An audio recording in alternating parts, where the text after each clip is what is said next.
Everyone, I had some questions about how do we link pages within Dreamweaver, specifically talking about the point to file and the targeting tool for this.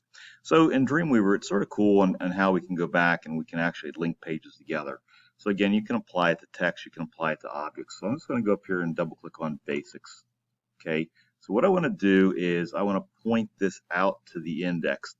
Down in my properties menu or my window that I have up. Again, you need to have this up, and if you don't have it, you have to go through window and make sure properties is up.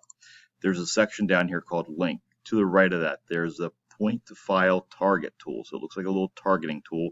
You simply have to click and hold down and drag an arrow up to the word index and let go. And when you do that, the word index will pop in down here. Same thing on checklist. Go ahead, double click on the word checklist because I want to apply the hyperlink to that text. Take your targeting tool, point this out to the checklist file. Let go, make sure the word checklist comes in, save it, test it out. And you'll have to do that on your other page as well so you can link back and forth. So right now I'm just doing the index. But that's how you can go back and add a hypertext link to, in this case, text.